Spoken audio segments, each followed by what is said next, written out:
In today's video, I'm going to be discussing what makes 8-figure brands. As you can see, I have some statements. I'm going to go over these statements so that you can maybe compare them with what you're doing currently within your own business. My goal, as you can see here, I'm about to go play tennis, but I did want to shoot this quick video on a Sunday about these specific statements because I know that they're really valuable. Before we get into that, let me show you, in case you are a new viewer, what type of caliber of clients we typically work with. I have an agency. My name is Brando. You can look me up. I work with 8 and 7-figure brands. This is just one of our own clients, so you understand the type of data that we have access to on a daily basis or throughout the year. So let's start with statement number 1. I've been so fortunate throughout these, I would say it's been almost 7 years. I've been fortunate to work and consult with over 100 brands, okay? Many of these brands, we've actually done their advertising for them, and I've been able to see under the curtains of their business.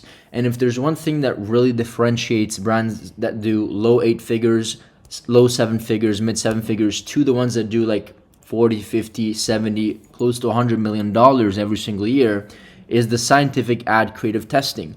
If you don't have a scientific and really clear way to come up with A/B test solutions, when I say ad creative A/B tests, I basically mean once an ad doesn't work, you need to come up with a way that is strategic and based by science and data to make it work, right? And so this is a really simple but complex kind of framework to understand. Most brands, and typically 7 figures is the case, they just test hoping something sticks, and they don't have a strategic way to analyze the ad and break the ad down to understand, hey, maybe the first 5 not maybe, for sure the first 5 seconds are the problem because my hook rate is only 17% and it should be 50%, right? Same thing with hold rate. Hold rate, for if in case you didn't know, is what happens after 12 to 15 seconds after the ad, right? Which is basically in a 1-minute ad, it's from second 15 to second 60. That's the entire rest of the ad, which is important.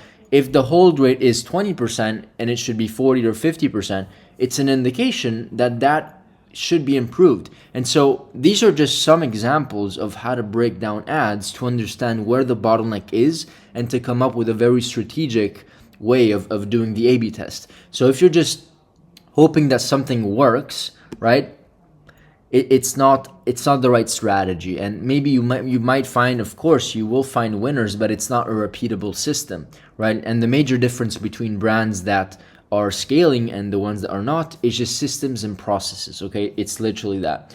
Next thing over here, tracking your ad hit rate to understand the effectiveness of your creative system. I always like to say, people ask me a question, and the question is, what is, should I scale and do more creatives? Okay, think about that for a second. Should I do more creatives, Brando? The question, the answer that I give is, I'm not sure. I asked them about their hit rate, and they don't understand why that is even matters. The hit rate is so important because if your hit rate is not strong enough, right, in most cases, let me just back up for a second. There's 2 ways to scale to 8 figures or multiple 8 figures. You either do an immense amount of volume, okay, and I say like 40, 50,000, 30, 40, 50,000 creatives a month. And I'm saying these numbers because if you go on like TikTok Shop, I'm not sure if I can do it right now. Maybe let me show you if I can. If I go on like Calo data, right? Hopefully I'm logged in. And if you go on to like shop, let me just show you what type of volume you're dealing with.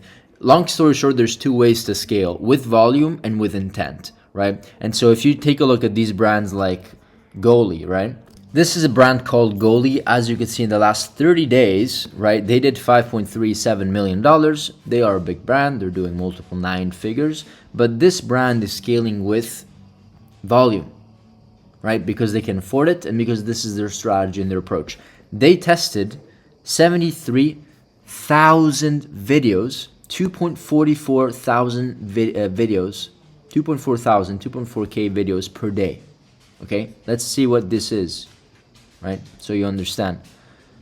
The number of videos related to the shop published by affiliates within selected categories. Okay, and so this is like excluding self-operated accounts. Like this is not their account. It's like affiliate videos. So That's why they hit $400,000 in a day. I mean, because they're publishing 73,000. And so if you want to even probably, let's just say you want to do $1 million, right? Maybe let's just do $1 million, right? If we want to divide by 5, that's 73,000 divided by 5. That's still 14,000, 15,000, 20,000 videos that you would probably, in proportion to the results they get, right? To get to that, you know how much stock that is? You know how much volume that is? Like, that is a disproportionate amount of volume. So that is one way to scale. If you want to compete against volume, that's one way.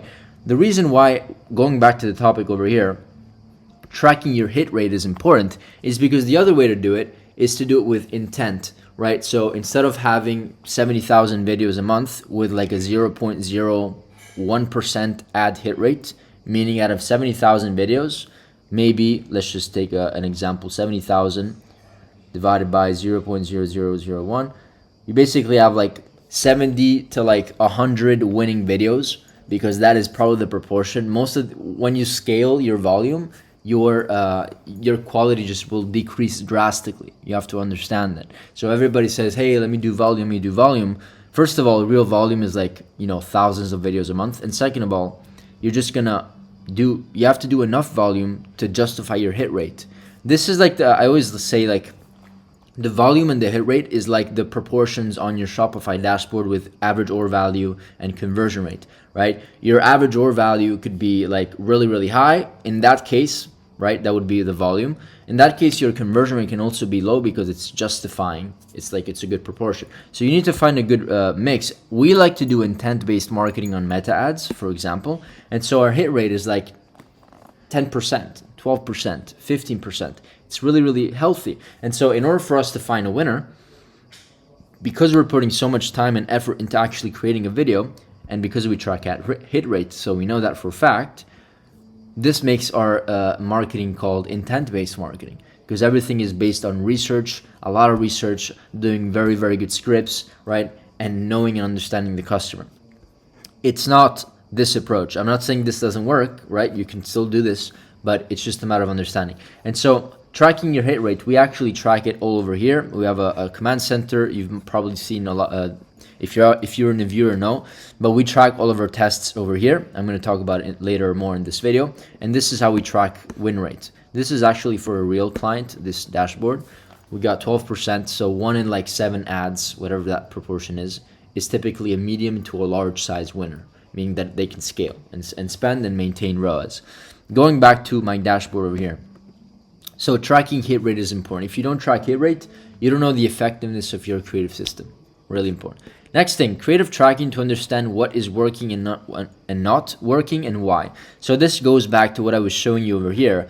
If you spend your resources, time, energy, commitment towards doing creatives, the worst thing that you can do later is to not track what you've put on your ad account, because if you don't track it, it's like you don't have a diagnosis, And so it's like going to the doctor and showing them nothing. So you being the doctor and you trying to analyze what the problem is, where where the whole of the problem is, you can't do that if you're not diagnosing everything. So the way that we do it, as you can see here, and if you're not a new viewer, you're probably tired of seeing this, but every single creative test we put over here into the command center, and then we methodically track all these things of what make the creative test. Keep in mind, I get this question a lot, and I've never really spoken about this, but this is not like one creative. It's a batch of creatives that is typically combined like 3, 4, 5 creatives. All those creatives are a part of a creative concept, right? So that's how we analyze, and so we go after, within this creative batch, which is 3, 4, 5 ads, which is typically an ad set. Not typically, every single time. This is like what makes the ad set in your ad account.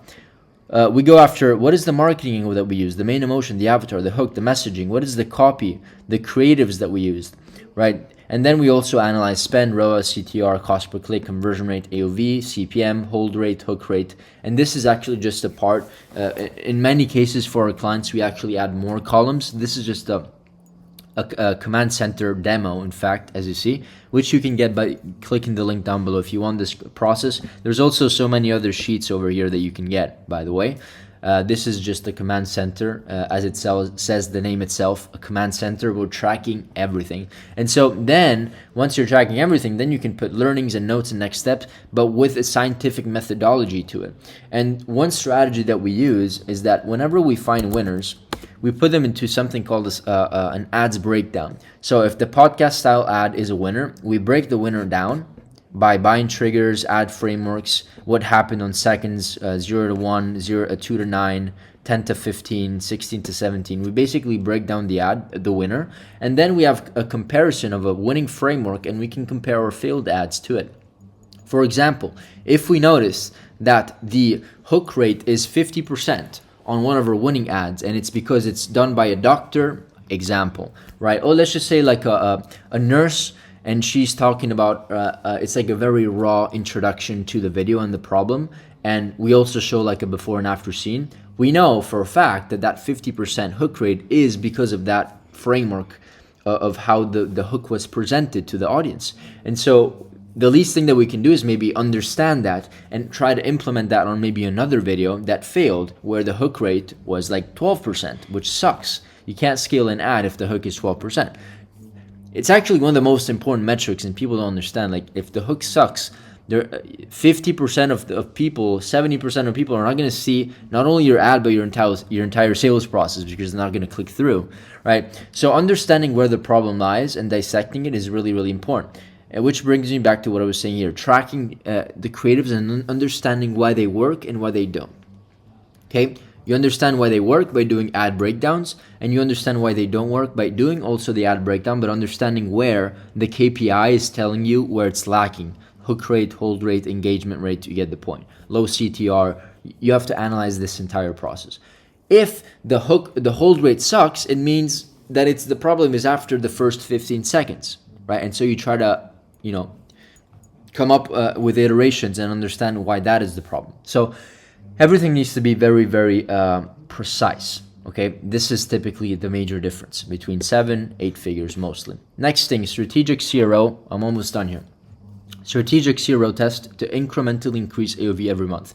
I speak to brands, and they don't understand, unfortunately, that one of the most important things in ecom is understanding the proportions between your average order value and your conversion rate. Okay, so if your average order value, I think is easier to increase compared to conversion rate, but of course you have to do both.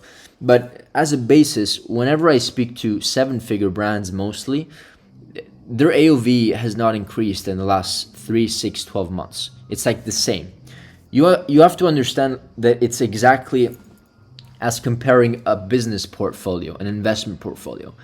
If you have $1 million in the bank, year one, and at year two, you have $1 million in the bank, right? You lost money because there is inflation. You understand, right?